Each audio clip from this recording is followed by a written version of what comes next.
జై శ్రీమన్నారాయణ. అందరికీ నమస్కారం అండి. బ్రహ్మదేవుడు సృష్టిని చైత్ర శుక్ల పాడ్యమి రోజు సూర్యోదయం సమయంలో చేశాడు. ఇది బ్రహ్మపురాణంలో ఉంది. అప్పుడు సృష్టి చేసి దేవతా శక్తులందరికీ వాళ్ళ పనులను అప్పజెప్పారని బ్రహ్మాండ పురాణంలో తెలియజేయబడింది. అందుకే దీనిని కల్పాది అంటారు.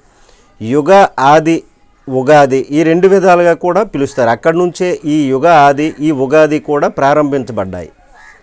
ఈ ఉగాదిని శ్రీ క్రోధినామ సంవత్సరంగా పిలుస్తారు. చైత్ర శుక్ల పాడ్యమి మంగళవారము అనగా 9 తేదీ ఏప్రిల్ 2024 జరుపుకొనున్నారు.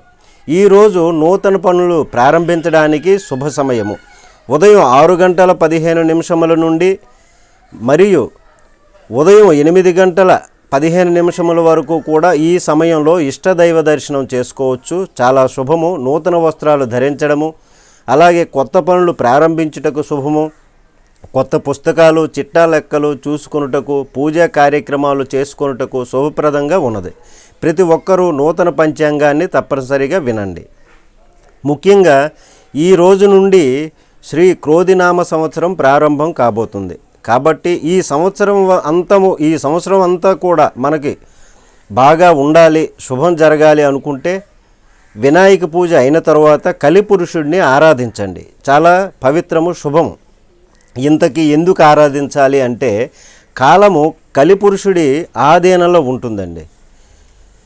ఏది కలిసి రావట్లేదు, ఏ పనులు చేసినా కానీ ఆ పనులు జరగట్లేదు, ఏం చేయాలి, ఏది కూడా చేతికి అందినట్టే అందుతుంది, అందటం లేదు అని ఈ విధంగా మనం చాలా మదన పడుతూ ఉంటాం. ఏ పనులు జరగట్లేదని అంటూ ఉంటాము. తిథి వార నక్షత్ర యోగ కరణాలు ఈ 5 దేవతా శక్తులు ఈ కలిపురుషుడికి సహకరించే దేవతా శక్తులు. వాటిని మనం స్మరించామనుకోండి, అప్పుడు కాలాన్ని మనకు అనుకూలంగా మార్చుకోవచ్చు. దీనికి సంబంధించి ఈరోజు శ్రీ విష్ణు సహస్రనామాన్ని చదవండి. అది చదవలేకపోతే వినండి. వింటే అంతా కూడా వీటన్నింటికి కూడా అందులోనే పూజ చేసేటటువంటి ఫలితాన్ని మనకు వస్తాయి. విష్ణు సహస్రనామంలో భూత భవ్య భవత్ప్రభు, భూత కృద్భూత పృద్భావో భూత భావన, భూతాత్మ పరమాత్మ ఇలా ఉన్నాయి కదండి.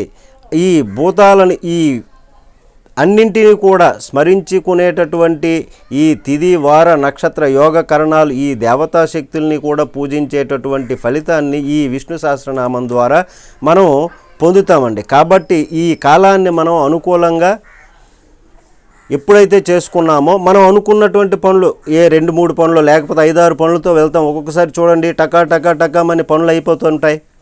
ఆ రోజు చాలా సంతోషంగా ఉంటాము, పనులన్నీ కూడా టకా అయిపోయాయి అని. కాబట్టి ఈ విధంగా కలిపురుషుణ్ణి ప్రార్థించి ఆరాధించి అందరూ సుఖంగా ఉండండి. అందరికీ కూడా ఉగాది శుభాకాంక్షలు తెలియజేసుకుంటున్నాము. జై శ్రీమన్నారాయణ.